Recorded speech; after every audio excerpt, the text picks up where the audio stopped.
Assalamualaikum warahmatullahi wabarakatuh. Kalau Islam Arab ini kata Mbah Mun, kalau Islam Arab itu contohnya kayak pohon kurma, jadi kuat. Dan wajah tasbihnya itu di daunnya tidak jatuh. Tapi kalau Islam Indonesia kata Mbah Mun itu kayak padi, jadi ya agak doyong-doyong sedikit gitu. Jadi untuk menghadapi angin besar itu pilihannya dua, Anda kekar kayak kurma atau fleksibel kayak padi. Jadi ya doyong-doyong sithik gitu ya. Ada koruptor sowan, salam templeknya ya diterima gitu ya. Ada calon bupati cantik ya dijukung. Pokoknya agak-agak doyong gitu. Tapi baru kayak doyong itu nggak bisa roboh karena fleksibel. Jadi kazar in akhraja syatahu. Jadi ada dua tamsil. Karena memang menghadapi orang fasik, orang dolim ini kita sebagai ulama itu ya kebingungan. Ini mungkin Ki Afif bisa bahul masail ini. Karena pertanyaannya gini, saya berkali-kali digojlok sama bapak saya. Berteman orang fasik hukumnya gimana? Pasti dijawab haram. Tapi kalau pertanyaannya dibalik, membina orang fasik hukumnya gimana? Baik. Dan bisa membina kalau berteman. Makanya Gus Azaim pernah bikin seni deh, muktamar seni. Anggap saja madhabnya seperti itu gitu. Jadi ya agak doyong-doyong sedikit. Masa ketop berteman orang yang macam-macam, tapi itu fleksibel. Nyatanya tetap soleh sampai sekarang gitu. Itu berarti itu ya gitu kata Bangun itu.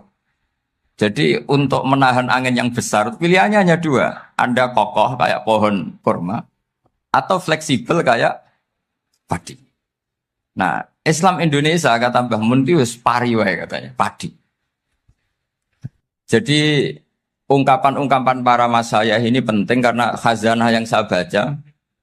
Saya berkali-kali cerita ini dalam kitab Khilyatul Auliya. Itu Abu Nu'aim al-Asfihani cerita tentang riwayat Sufyan bin Uyainah. Ini gurunya Imam Syafi'i. Itu setiap kali Nabi Isa dan Yahya, ini dua nabi yang sekurun, sama-sama masih muda. Nabi Yahya itu senengannya dolan ke orang-orang soleh, menyambangi orang-orang soleh. Tentu itu bagus. Tapi kalau Nabi Isa ini suka menyambangi orang-orang yang fasik, orang-orang yang nggak jelas. Ketika dua beliau ini ketemu, tentu yang perlu jawaban Nabi Isa karena kontroversi, berteman sama orang-orang yang nggak jelas. Kata beliau, innama ana tabibun udawil mardo. Seorang kiai, seorang nabi, orang yang baik itu ibarat dokter. Di mana-mana dokter tuh ngobati orang yang apa? Sakit. Kalau Anda dokter dan peneliti satu penyakit, pasti cari daerah yang banyak pandeminya. Masa neliti pandemi di orang-orang yang apa? Sehat. Jadi ini juga perlu dibasul masail karena tadi dibolak-balik itu. Bina orang berteman orang fasik hukumnya haram karena wa in kana dasarin fajanibhu suratan. Tapi kalau bina orang fasik hukumnya baik. Bisa bina kalau berteman. Jadi fikih itu ya karena dibolak-balik. Makanya sholat juga gitu. Sholat yang tumak ninah yang lama itu ya bagus. Masa jagongan mbek pangeran nggak asik. Jagongan sama teman aja asik, masa jagongan sama pangeran tidak apa? Asik. Saya kalau Ibnu Abbas sholat tuh cepat. Ketika ditanya, kenapa kalau Anda sholat cepat? Setan baru tata-tata mau goda, sudah selesai. Kata. Karena setan itu ya jaga jaim tuh, jaga image. Jadi kalau mau goda orang itu ya surinan dulu, macak-macak dulu. Ternyata mau ke situ sholatnya sudah selesai. Lah kebetulan mazhab saya tuh yang kedua itu gitu. Jadi kalau Gus Azaim itu sholat lama sekali, itu ada madhab tandingan, yaitu madhab saya. Itu karena ini sepuh saya, meskipun top beliau tapi sepuh saya. Saya sudah 50, beliau baru 40. Ini berarti baru memulai kiai. Kalau pakai umur nubuah ini baru tapi memulai. Jadi madhab itu penting. Jadi pembanding itu harus diutarakan. Sehingga dalam fikih manapun, itu sebuah madhab, itu harus diuji itu lewat pembanding. Dulu itu setiap debat fikih antar ulama, itu mesti nggak ada yang menang. Misalnya saya kiai kelihatan miskin tuh ya baik supaya santri-santri yang miskin itu punya teman gitu. Karena rata-rata santri itu miskin. Nah, dikancani kiai kan seneng gitu. Tapi problemnya kiai yang miskin itu ya nggak bisa nolong santri karena dia sendiri apa? Miskin. Makanya dulu Imam Syafi'i itu pengagum orang miskin. Setelah ngaji Imam Malik tanya, ya Imam Malik, orang yang sealim jenengan itu siapa? Jawabnya Imam Malik lucu. Dulu Abu Hanifah, sekarang orangnya sudah meninggal ya. Ilmunya dititipkan atau diwaris oleh Muhammad bin Hasan Asy-Syaibani. Akhirnya Imam Syafi'i dibiayai Imam Malik ke Irak. Imam Syafi'i miskin, bisanya ke sana dibiayai Imam Malik. Itu seperti Abu Ya Said Muhammad masyhur, ini murid beliau. Kalau ada santri boyong kan mesti apa? Disangoni. Disangoni. Ketika datang ke Irak, Muhammad bin Hasan Asy-Syaibani itu nata uang, nata emas itu di ruang tamu. Jadi ngitung uang itu di ruang tamu. Miliatan. Ini kaget. Ini kiai kok kedonyan kata Imam Syafi'i. Tapi apa kata Muhammad bin Hasan Asy-Syaibani? Anda kagum ini, Anda kaget ini. Kalau kamu menyoal orang soleh kaya, ini tak kasihkan orang-orang fasik. Biar dipakai judi, dipakai selingkuh, dipakai maksiat. Jangan-jangan. Harta ini harus tetap di orang soleh. Kalau ke orang fasik, bahaya. Berarti kiai boleh kaya. Boleh-boleh. Semenjak itu ada gerakan kiai kudu sugih. Ya ada yang kesampaian, ada yang enggak gitu saja. Tapi karena kalau pakai logika fikih, harta itu fitnah. Oke, seakan-akan harta itu masalah. Tapi kalau ini dikuasai orang dolim, maka masalah besar. Jika orang-orang soleh ini harus juga menguasai harta.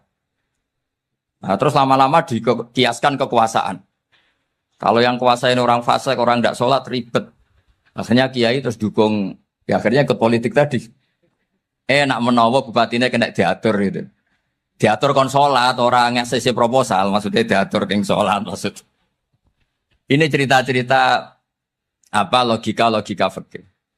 Makanya saya sering ngaji kitab-kitab itu, diantara yang saya suka adalah ada dialog besar yang terjadi di antara orang-orang pilihan, termasuk bahkan di antara para nabi dan Tuhan.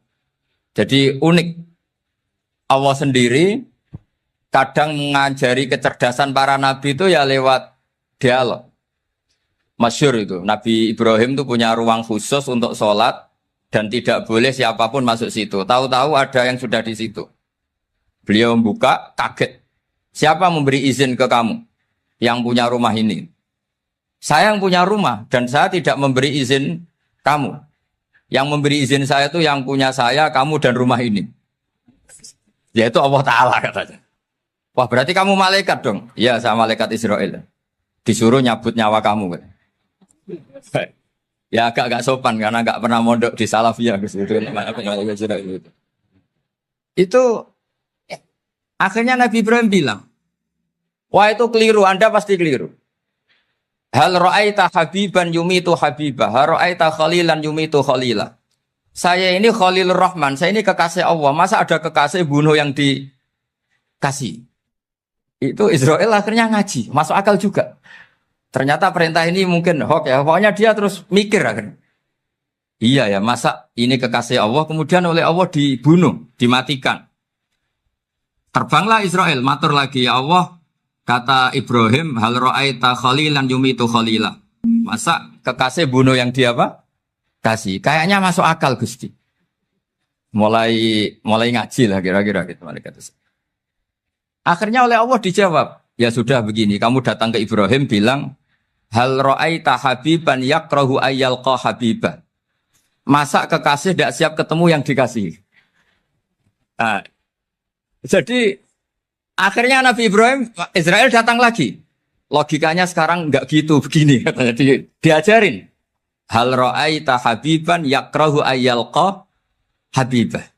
Masa kekasih tidak siap ketemu yang dikasih. Kata Ibrahim, oke, ya, terus mau meninggal. Jadi kalau jenengan cinta betul sama Allah ya harus, ya tidak usah, jangan sekarang tapi. Kalau mati di rumah aja, kalau di pondok ngerepotnya kiainya nanti. Tapi nanti setelah punya cucu banyak lah. Nah, barokahnya baca ini dialog-dialog orang pilihan ini akan tersibak. Karena tidak dalam semua kebaikan itu nggak ada logikanya, rata-rata ada logikanya. Misalnya begini, kalau Anda orang soleh, kemudian anak Anda pamit mau sekolah di Jerman, pilihan Anda mengizinkan apa enggak? Karena potensi jadi fasik ya tinggi, karena di tempat-tempat potensi berdakwah dari daerah yang untuk daerah yang tidak ada dai-nya menjadi ada. Itu mesti ulama itu berdebat. Misalnya punya anak pamit mau kembali atau keluarga. Yang satu cara berpikir optimis. Awal ada dai di beberapa negara Eropa itu ya barokahnya imigran, pekerja, mahasiswa. Dan semua itu bumi Allah, harus ada tasbih, harus ada tahmid. Dan itu harus dimulai dari kemauan atau mengizinkan anak asuh kita ke sana. Tapi di sisi yang lain potensi jadi fasik itu tinggi sekali. Mana iman pas-pasan. Nah hal-hal seperti ini itu pasti jadi perdebatan.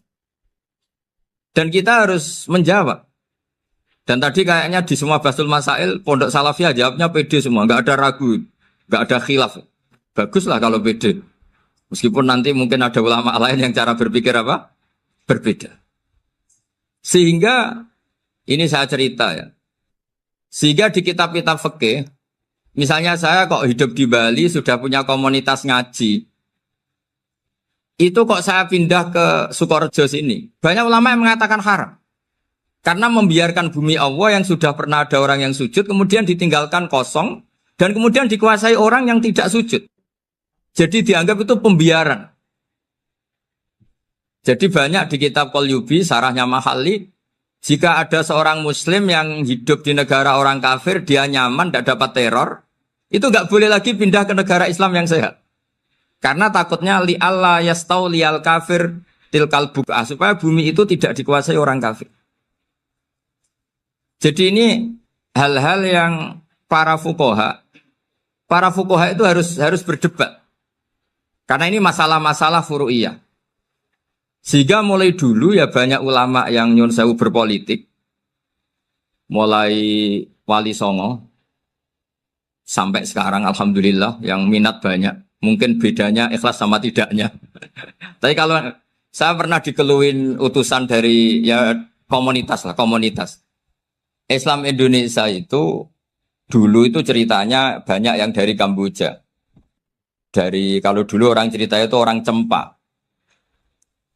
Itu setelah di Indonesia besar Wali Songo dan Brawijaya 5 itu sudah mulai oleng, itu singkat cerita mereka berpikir ingin bikin kerajaan apa?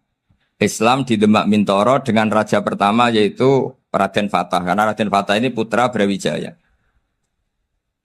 Padahal setelah jadi kerajaan ini era cucu sudah konflik, berebut kekuasaan. Akhirnya sampai jadi Jipang, jadi Jogja, jadi Solo dan seterusnya. Tapi kata Mbah Mun itu tetap barokah. Karena orang Islam terus terbiasa mimpin. Sekeliru-keliru sidik, sebagai orang Islam biasa mimpin. Sehingga zaman Mbah Hashim ya sudah mimpin Masumi, zaman Ki As'ad pengaruhnya besar. Sampai sekarang Kiai pengaruhnya besar. Nah barokahnya Kiai pengaruh besar ini sampai moral jadi ukuran. Misalnya sekarang ada calon bupati kok nggak sholat, itu pasti kalah.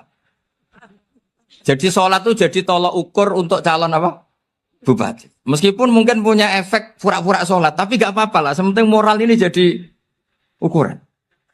Sementara yang di Thailand, di Patani, itu karena dulu pelajarannya tasawuf, itu orang nggak ambisi mimpin dunia. Tahu-tahu dipimpin. Dan akhirnya nyuwun sewu ya saake Islam-Islam yang dulu terlalu tasawuf. Karena nggak punya pengalaman memimpin, akhirnya lazimnya konsekuensinya hanya dipimpin. Tapi Islam Indonesia beda. Karena kulino mimpin, itu akhirnya dari orang Islam biasa menjadi Islam yang sholat, sampai Islam yang bisa ngaji itu bisa mimpin negara. Tentu yang paling populer dimulai Gus Dur. Jadi ini sesuatu yang barokahnya istihad para kiai, sementing Islam kulino mimpin. Sehingga di Indonesia itu barokahnya itu, kebaikan itu jadi tolok ukur. Ada orang kok terkenal koruptor, atau terkenal nyuwun sewu selingkuh, atau terkenal apa, itu pasti tidak jadi. Karena moral itu menjadi tolok ukur. Dan itu adalah politik para kiai. Jadi ini saya cerita, dan itu negara juga akhirnya untung karena seleksi agama sama negara itu sama-sama kiai ya bilang negara harus dipimpin orang soleh, negara juga bilang seperti itu.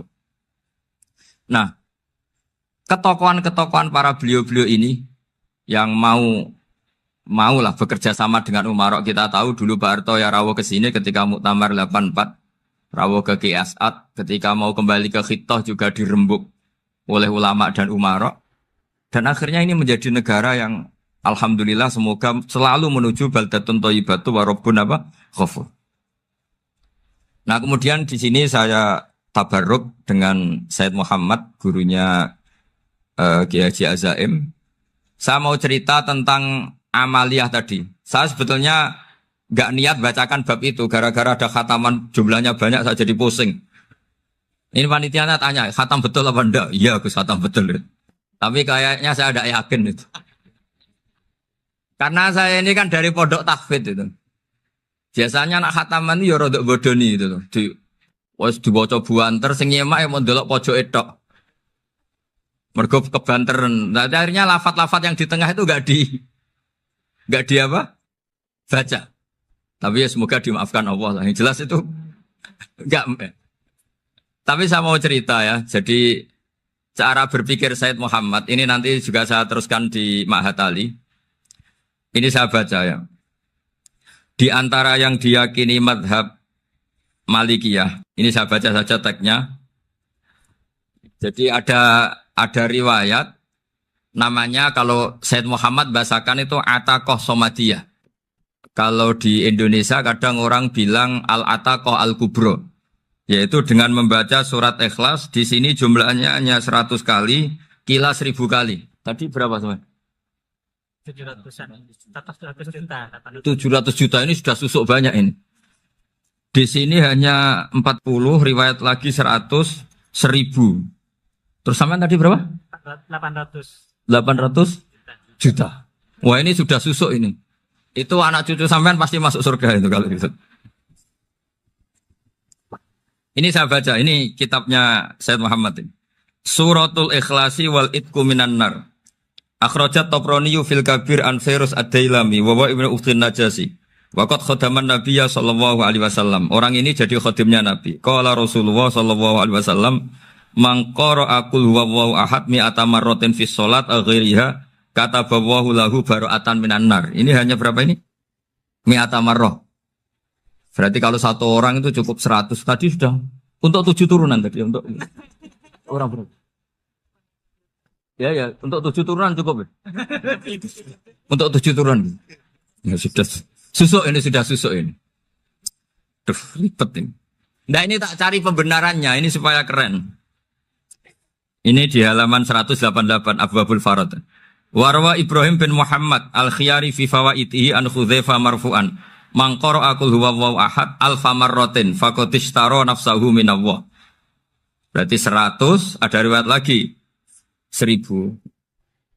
Nanti tak carikan lagi yang berapa? 1 miliar. Jangan banyak-banyak. Nah, ini saya baca ya. Wa hadzal adatu huwa al-ma'rufu bi ataqatis somadiyah. Wa qad nassa jama'atun mutaakhiril malikiyah ala istihbabi ataqatis somadiyah. Wa haddu ala qiraatiha wa istimaliha. Minhum Asy-Syaikh Abdus Salam Al-Asmar sak terus ini. Jadi kullu haula'i istahabbu ataqatas somadiyah ma'atirafi ba'dihim kal misnawi bisiddati fi hadisiha. I'timadan ala anna hadza minal fadha'il allati yutasahalu fiha. Faman sa'a yasta'milaha roja'a khusula ma fiha fala ba'sa bidzalik ala syarti alla ya'taqida thubuta dzalika anin nabi sallallahu alaihi wasallam hatta la yaqa'a fil kitsbi alaihi. Jadi intinya itu silahkan Anda bikin jumlah sesuai versi Anda. Yang penting Anda jangan kampanye kalau itu perintah Kanjeng Nabi Muhammad sallallahu alaihi wasallam. Karena kalau kamu atasnamakan Nabi kemudian jumlahnya sampai 800 berapa? 800 juta, berarti Nabi mengajarkan masyakoh pada umatnya. Jadi cukup yang riwayat itu di sini hanya 100 sama 1000. Jadi kalau jumlah tadi untuk 7 apa? Turunan. Jadi kamu harus ditutup dengan doa, ya Allah, semua itu bukan untuk saya tapi untuk 7 turunan. Tolong catat ya Allah. Karena jadi artinya gini loh ya, orang Indonesia yang sering mempraktekkan atakosomadiyah itu bukan tanpa dalil. Ternyata dalam madzhab Maliki, saya masih ingat ketika mbah saya kandung, bapaknya bapak, asmane Mbah Nur Syam, itu wasiatnya minta dibacakan 4.000. Yang baca pas itu ya bapak sama anak-anaknya. Dan kemudian alhamdulillah zaman akhir itu mulai agak ngawur. Kalau ada acara itu wong liya kon maca anake mlebu metu gak melok maca. Itu keliru, saya jamin itu keliru.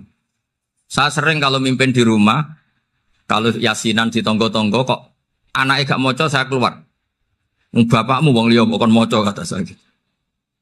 Jadi itu menurut saya itu yang jelas saya sampai ngisi begini. Yang ada riwayatnya itu idza mata ibnu adam min qata amaluhu illa min salasin shadaqatin jariyah au ilmin yuntafa'u bi awaladin sholihin yatullah. Itu tidak ada di hadis au kiyayin sholihin yatullah kata. Yang ada itu awaladin apa? Sholihin. Jadi anaknya harus ikut. Kalau tidak ada usaha kata. Akhirnya anaknya udah tinggi Gus nggih. Wah, akhirnya tak kei jagung paling akeh kula mendet sithik. Wong aku ora anake. Kadang-kadang enggak orang lain baca buahnya anaknya mau mlebu metu mau enggak tamu mbek rokokan. Itu harus ditobatkan itu. Keliru itu. Karena nasnya bukan aukiyayin solihin tapi awaladin solihin. Ini bukan provokator, ini memang ya harus seperti itu. Nah terus tentang tadi la ilaha illallah yang didawahkan Gus Azaim. La ilaha illallah itu penting sekali, cuma saya mohon itu dielmoni lah. Jadi dulu kalimat ini menjadi spesial karena dielmoni, karena dimulai dari fa'lam annahu la ilaha illallah. Terusannya ayat tuh wastaghfir li dzambika walil mu'minina wal mu'minat. Saya ulang lagi ya. Terusannya ayat tuh wastaghfir li dzambika walil mu'minina wal mu'minat. Makanya menurut mazhab Sadili, kamu disuruh baca la ilaha illallah dulu, jangan istighfar dulu. Saya ulang lagi ya. Dalam mazhab Sadiliyah itu la ilaha illallah dulu, nggak boleh istighfar dulu. Alasannya masuk akal. Orang yang kafir 70 tahun, itu sekali baca la ilaha illallah itu langsung yughfar lahu ma qad salaf. Sehingga la ilaha illallah sendiri sudah punya kekuatan supaya dosa kita diampuni. Qul lil ladzina kafaru iyantahu yughfar lahum ma qad salaf. Cara menghentikan kekafiran gimana? Dia melafadzkan la ilaha illallah. Ini kalimat yang begitu saktinya sampai orang yang kafir puluhan tahun itu dosanya semuanya terhapus hanya karena melafadzkan la ilaha illallah. Nah, makanya kata Abdul Hasan Asadili wastaghfir li dzambika ay bihadil kalimah. Seseorang sah di istighfar itu kalau melafadzkan la ilaha illallah. Misalnya ada orang kafir mati kafir. Sah enggak anak cucunya mengistighfari dia? Tidak sah karena belum melafadzkan la ilaha illallah. Makanya kata Abdul Hasan Asadili wastaghfir li dzambika ay bihadil kalimah. Sehingga lafadz ini spesial betul. Tapi kadang-kadang beberapa mursyid cara berpikir lain. Ini kalimat thayyibah harus dibaca orang suci sehingga mendahulukan apa? Istighfar. Untuk supaya pas ngelafatkan kalimat thayyibah sudah dalam keadaan apa? Suci. Itu juga masuk akal. Tapi secara meyakinkan saya sendiri lebih mengikuti manhajnya Abil Hasan Asyadzili karena alasannya tadi yang kafir puluhan tahun saja langsung luntur dosanya karena melafatkan la ilaha illallah. Artinya la ilaha illallah sendiri sudah bagian dari istighfar. Nah, ya tadi buktinya fa'lam annahu la ilaha illallah terus wastaghfir li dzambika walil mu'minina. Jadi orang sah diistighfari itu setelah dipastikan sah tauhidnya. Jadi setelah tauhidnya sah yaitu la ilaha illallah baru sah apa? Diistighfari. Sehingga orang kafir, saya ulang lagi, orang kafir yang mati kafir anak cucunya tidak boleh apa? Tidak boleh menistighfar. Terus saran saya kedua, la ilaha illallah itu filosofinya itu nafyun li uluhiyatil ghairillah wa isbatun li uluhiyatillah wahda. Filosofi la ilaha illallah itu gimana? Menafikan semua selain Allah itu tidak Tuhan dan hanya menuhankan Allah semata. Nah itu caranya gimana? Caranya kita harus terbiasa ini karena tadi saya dibilangin panitia ini rata-rata mustameknya atau mustamiatnya ini santri. Caranya gimana? Dilatih pakai logika. Saya berkali-kali cerita kalau ngaji, saya sekaligus kampanye. Allah itu Tuhan yang begitu fair. Untuk menjadi Tuhan, Allah mempersilahkan, ada kualifikasi Tuhan. Jadi boleh, dikompetisikan itu boleh, kata Allah. Gak apa-apa kamu ngaku Tuhan gitu, kata Allah. Tapi nak ngaku pangeran itu paling gak ya direputasi lah.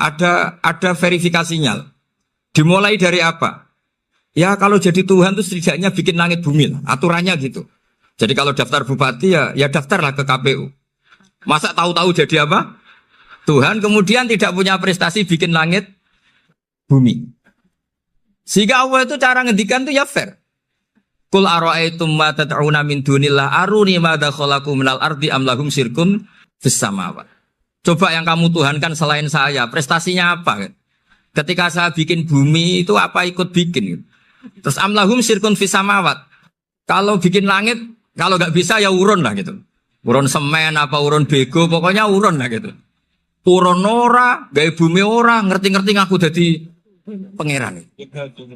Kul hatu burhanakum. Jadi ya kan ya lucu kan, misalnya syarat kiai di Salafiyah kan keluarga Kiai As'ad, cucunya ngaji ngalim. Orang keluarga Kiai As'ad tuh aku kiai utama di Salafiyah. Oh mesti di penjara ya. Lah yo gak gawe langit bumi, gak ada prestasi terus ngaku sebagai apa? Tuhan. Sehingga fair. Makanya saya berkali-kali cerita. Jubair bin Mut'im itu punya anak namanya Muhammad. Ini sudah orang alim, Muhammad bin Jubair bin Mut'im. Itu cerita awala Islami Abi. Mut'im itu orang pinter sekali. Saking pinternya dia jadi delegasinya orang Quraisy datang ke Rasulullah sebagai negosiator untuk membebaskan Asra Badrin. Tawanan perang apa? Badar. Yang namanya disuruh itu pasti orang pinter. Tapi apa yang terjadi ketika nginep di masjid? Karena zaman itu gak ada hotel. Nanti jadi geger. Orang musyrik nginep di masjid hukumnya gimana? Bahsul masail tok. Zaman itu mau tidak mau. Kalau sekarang kan ada hotel, kiai juga punya wisma. Apa yang terjadi? Orang ini cerdas sekali. Dan delalah Nabi pas sholat maghrib itu baca wattur wa kitabim mastur sampai am khalaqus samawati wal ard. Ya kalau kamu jadi Tuhan ya setidaknya menciptakan langit bumi lah. Namanya jadi Tuhan ya ada persyaratan kan. Paling tidak punya reputasi menciptakan langit bumi. Atau kalau jadi Tuhan setidaknya reputasinya itu enggak diciptakan yang lain. Am khuliqu min ghairi syai'in. Ini jadi Tuhan kok punya bapak, punya ibu. Ini jadi Tuhan kok lahirnya di bumi. Ada tanggal lahirnya, ada tahun. Masa jadi Tuhan kok dulu buminya semuanya walhasil tuh. Akhirnya Nabi ketika salam sholat maghrib, dia datang. Ya Rasulullah, akalku habis oleh ayat yang barusan kau baca. Sudah saya Islam saja. Argumentasi selain Allah Tuhan itu batal. Itu, nah saya mohon santri-santri Salafiyah itu baca Quran sampai seperti itu. Jadi jangan hanya khataman banyak-banyakan maksudnya. Ini bukan nyindir ini, ngamuk ini.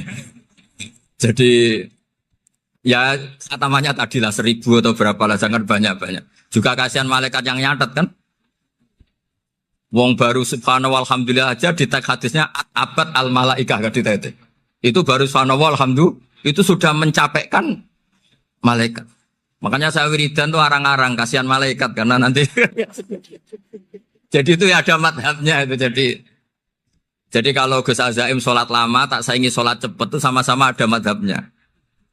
Yang cepet kayak saya tadi setan pas tata-tata mau goda pas rukuk saya sudah itidal. Mau goda itidal saya sudah sujud, pusing dia. Tapi jangan tiru ini madhab yang agak-agak khusus lah sudah. Cara orang Madura agak khilaf tuh. Khilaf ya. Khilaf ini agak khilaf ini sudah. Tapi saya ingin lah. Sampean kalau ngaji Quran itu dilatih berlogika. Jadi Allah itu fair. Gak apa-apa kalian ngaku Tuhan tuh gak apa-apa, tapi tunjukkan prestasi kamu apa. Aruni madza khalaqu minal ardi am lahum syirkun fis sama. Am khalaqus samawati wal ard. Diulang lagi am khuliqu min ghairi syai'in. Setidaknya kalau jadi Tuhan itu ya enggak butuh yang lain lah. Masa jadi Tuhan kok wujudnya saja butuh orang lain, butuh bumi eksistensinya butuh makan, butuh minum. Makanya Allah cara meniadakan uluhiyah selainnya itu Allah itu redaksinya itu mengena sekali. Yaitu tadi dengan cara-cara seperti itu. Sebagian ayat disebutkan ma asyattuhum khalqas samawati wal ardi wala khalqa anfusihim. Wong Tuhan kok nggak punya reputasi bikin langit, bikin bumi, bahkan untuk menciptakan dirinya sendiri saja nggak bisa. Ya sudahlah, kamu nggak usah ngaku Tuhan, nggak level katanya gitu. Akhirnya terus ditemukan Tuhan yang sejati, yaitu wal awwalu wal akhiru wal zahiru wal batin. Nah, itu yang Mut'im ini tadi termasuk orang yang sangat cerdas sekali. Padahal itu bacanya bukan pas basul masail, enggak. Nabi pas sholat maghrib. Juga bukan pas ceramah, enggak. Tapi itu didengarkan. Makanya termasuk ini spesial untuk hormat saya kepada Ki As'ad. Makanya saya ini kalau mentasjik santri-santri, ini agak sensitif, tapi sudah saya tidak perlu takut fitnah. Saya termasuk kenapa saya ingin jadi ahli tafsir, tentu yang membentuk itu Mbah Maimun dan bapak saya. Bapak saya itu hafal Quran kayak hafal Fatihah. Saking senangnya Quran itu. Mungkin bisa kamu saingi itu. Itu adalah orang kafir itu bisa paham Quran. Itu sangat menyinggung saya. Orang kafir itu bisa paham Quran. Ketika Umar Islam itu karena mendengar apa coba? Mendengar apa? Quran. Dan itu masih kafir apa sudah Islam? Masih kafir karena kalimat-kalimat yang di Quran itu begitu jelas wal kitabil mubin sehingga didengarkan orang kafir pun tuh ngefek. Makanya ketika Umar datang ke saudari putrinya kemudian dengar Toha ma anzalna alaikal Quran apa? Litasqa itu dia terus iman. Begitu juga Mut'im. Itu ketika dengar Nabi baca surat At-Tur ya langsung iman. Makanya kata Ibnu Jarir At-Tabari, kamu jangan pernah bilang gini, syaratnya paham Quran itu harus alim, harus gini. Lah nanti berarti orang kafir punya alasan di depan Allah, ya Allah, engkau ngandani kami dengan Quran yang nggak bisa difahami kecuali alim dulu. Lah saya alim gimana? Nggak pernah mondok. Mondok gimana? Saya kafir. Jadi artinya gini loh, kata Ibnu Jarir At-Tabari, Allah tidak mungkin mengatakan gini. Ifhamil Quran bima la fahmalaka. Quran itu harus kamu fahami. Sementara orang kafir karena lafadznya Quran khusus gak bisa memahami. Makanya Quran itu dibaca. Itu banyak orang kafir yang menjadi muslim karena mendengar apa? Al-Quran. Padahal kafir. Nah termasuk tadi Muhammad bin Jubair bin Mut'im ini itu menjadi Islam ya, karena mendengar Quran. Padahal dia saat itu masih apa? Kafir. Karena tadi logika misalnya nggak paham secara lafadz Arab. Sekarang misalnya nyuwun sewu ada orang ateis. Saya pernah didatangi seorang ateis yang nggak percaya Tuhan. Saya mau Islam Pak Ba, asal Anda bisa menjelaskan Tuhan itu siapa. Coba Quran dibaca secara makna, tidak secara lafadz tapi secara makna. Begini misalnya, ada orang ateis datang ke saya, Pak, saya mau Islam, asal Anda bisa menjelaskan Tuhan itu siapa. Terus saya tanya, ini ngajak goblok-goblokan apa pinter-pinteran, kata saya. Terus dia jawab, ngajak pinter-pinteran Pak, saya ini doktor katanya. Maksudnya di akademiknya dia doktor, mungkin jurusan matematika atau apa, tapi di ketuhanannya jeblok. Terus tak tanya, kalau ini ada kertas, kamu suka ada rumusnya apa suka ada? Ya suka ada rumusnya. Kenapa ada kertas? Ya karena ada yang bikin. Nah kira-kira berstatus membikin atau membuat, itu sesuatunya maujud apa enggak? Ya pasti maujud lah, pasti ada.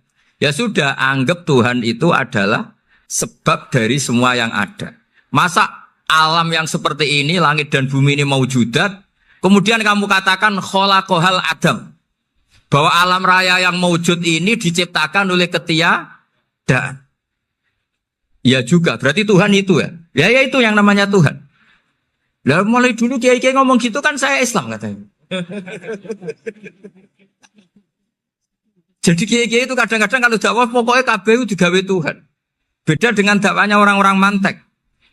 Orang-orang mantek itu kan nggak pernah nyebut Allah. Ini alam hawadis, la budda min muhdis. Meskipun mereka, nah muhdis ini menurut Islam namanya Allah. Tapi sebetulnya kan nggak langsung bilang Allah. Jadi tak kasih tahu, alam raya ini mewujud nggak? Ya mewujud Pak. Bisa nggak sesuatu yang nggak ada menjadi faktor wujudnya yang ada? Ya nggak bisa, namanya nggak ada itu nggak bisa jadi faktor. Nah itu hebatnya ulama-ulama kita. Ketika mengenalkan Allah itu siapa? Zat yang wajibil wujud.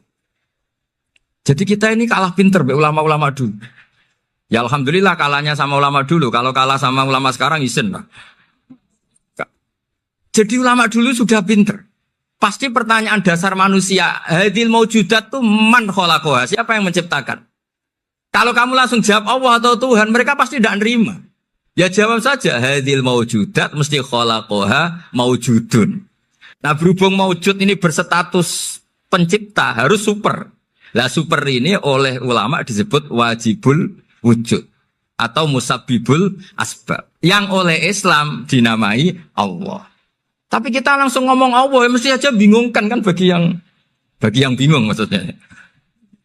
Ya saya mohonlah kalimat-kalimat la ilaha illallah itu diamatilah, diresapi sampai seperti penjelasan saya ini, sehingga punya kualitas ilmu. Karena syaratnya memang fa'lam, harus punya kualitas apa? Ilmu. Ilmu itu apa? Ma'rifatus syai' ala ma huwa alaih. Mengenal sesuatu sesuai detail-detail sifatnya sesuatu itu. Misalnya kalau Allah sudah jadi Tuhan, ya harusnya qabla kulli syai'. Masa Tuhan sama yang dituhani wujudnya dulu yang dituhani, ditemukanlah sifat awal atau qadim. Makanya benar Gus Azaim tadi kalau sudah bertauhid harus hafal akidah berapa khamsin. Dimulai apa? Wujud. Kenapa harus dikatakan wujud? Karena alam raya ini kadung maujudan. Hadhil alam maujudun. Masa maujudun khalaqahul adam? Masa maujudat khalaqahul adam? Nah itu yang disebut am khuliqu min ghairi syai'in am humul khaliqun. Jadi saya mohon semohon-mohonnya cobalah tradisi-tradisi lihat baru ayat ini dihidupkan lagi sehingga kita baca Quran itu sekaligus menjadi orang yang sangat argumentatif. Karena Quran adalah qul falillahil hujjatul baligh. Dilatih. Jangan bosan dilatih. Makanya kalau saya baca ayat-ayat seperti itu cek fair Allah. Fair betul. Enggak apa-apa saya punya pesaing kata Allah, tapi yang imbang dong. Pas aku gawe langit ya bantulah. Atau ada langit tandingan lah kira-kira gitu. Kalau saya bikin bumi ya ada bumi. Nah misalnya sekarang orang Cina bikin matahari. Materinya dari mana coba? Dari yang sudah ada sekarang kan?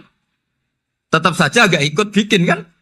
Tapi kalau Allah bikin langit bumi minal adam minal wujud. Kalau mereka paling rekayasa yang sudah wujud adik.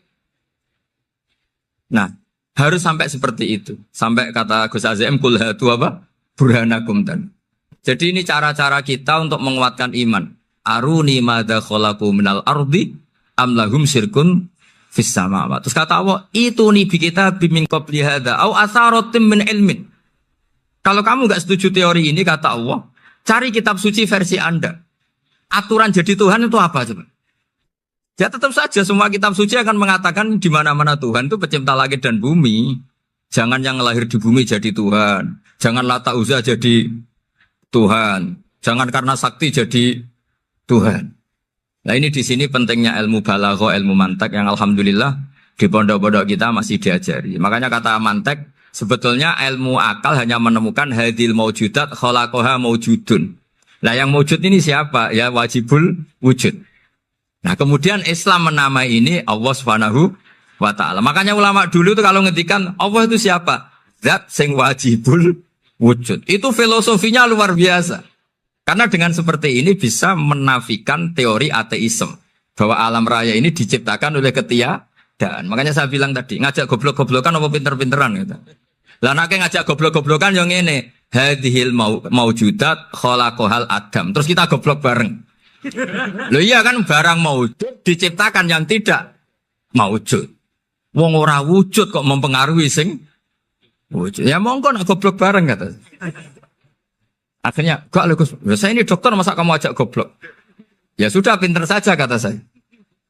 Alhamdulillah karena debat kecil ini dia menjadi nyaman lagi dengan apa? Islam. Memang saya tentu nggak bisa disalahkan doktoralnya karena di ilmu yang selain apa? Teologi gitu. Tapi kan polanya dia pasti pinter. Makanya ini sekaligus mengingatkan anak-anak lah. Kecakapan menjelaskan itu harus dilatih karena di antara kelebihannya Quran itu wal kitabil apa? Mubin, yaitu kitab yang punya kemampuan menjelaskan. Ini yang terakhir saya beri contoh. Terakhir ini penjelasan Quran. Dulu orang kafir itu cara berpikir itu begini, Muhammad, urusan kita ini banyak, problem kita banyak. Masa iya urusan yang banyak ini cukup dengan satu Tuhan? Kalau problem banyak ya Tuhannya harus banyak. Ada Tuhan pohon, Tuhan hujan. Kayak Cina itu ada Dewi Kuan Im keberuntungan, ada yang sial, yang pokoknya diurus yang banyak lah. Maka mereka bilang aja alal alihata ilaha wahida inna hadza la syai'un ujab. Ini aneh, urusan banyak kok Tuhannya satu, ini aneh lah. Tapi Nabi secara sabar. Dan yang diomongnya orang kafir. Tidak anak Mahatali, orang kafir. Jadi nanti kalau anak Mahatali gak paham Quran, kebangetan. Orang kafir saja paham. Akhirnya Nabi secara santai, secara rileks memberi penjelasan gini. Kalau Anda menjadi buruh. Kalau orang Arab dulu bilang abdan. Kamu suka nggak punya majikan banyak, perintahnya beda-beda, semuanya memaksa kamu untuk nurut. Sama punya majikan satu yang baik.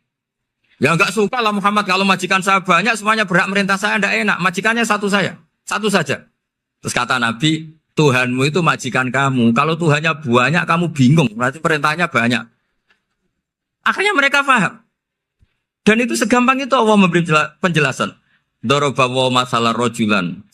Fihi syuraka umutasyakisuna warojulan salamal lirojul. Hal yastawiyahani masalah. Alhamdulillah. Langsung diberi analogi. Kalau kamu jadi buruh, punya majikan banyak, yang perintahnya beda-beda. Kemudian jadi buruh yang majikannya satu, kamu milih mana? Ya milih satu Muhammad. Ya sudah. Kalau Tuhannya banyak, perintahnya banyak, kamu juga bingung. Langsung menjadi faham. Nah, ketika ada orang tidak ikhlas, Nabi cara memberi penjelasan juga gampang. Misalnya saya dikasih uang Gus Azaim 1 juta. Kemudian matur nuwun saya sama Pak Afif. Aneh enggak? Saya ini orang aneh enggak? Orang aneh enggak? Itu Nabi kalau mencontohkan orang tidak ikhlas gitu. Kata Rasulullah, orang tidak ikhlas itu sebagaimana orang beli budak. Min kholisi malih. Budak itu dibeli dari uangnya sendiri.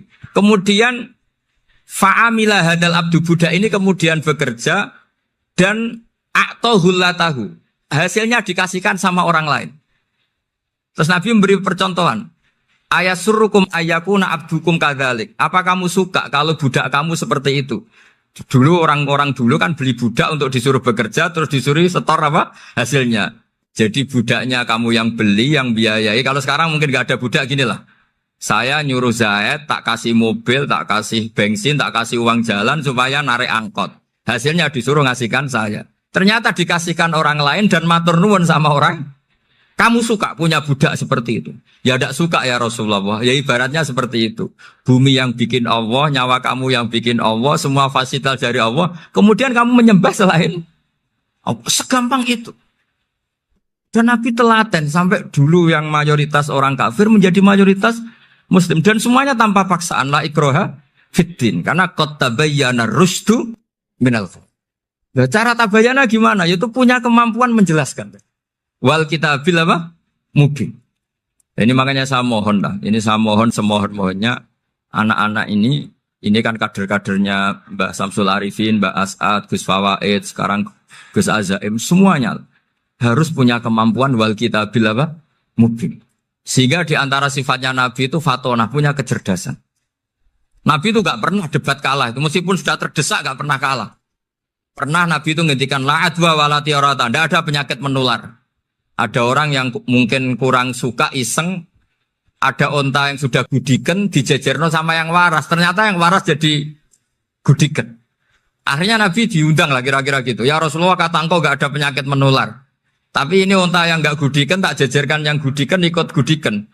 Berarti kan menular. Nabi santai jawab. Faman jarrobal awal. Lalu yang pertama gudiken ketularan siapa katanya. Wah kalau ini asli Nabi ya sudah seperti itu.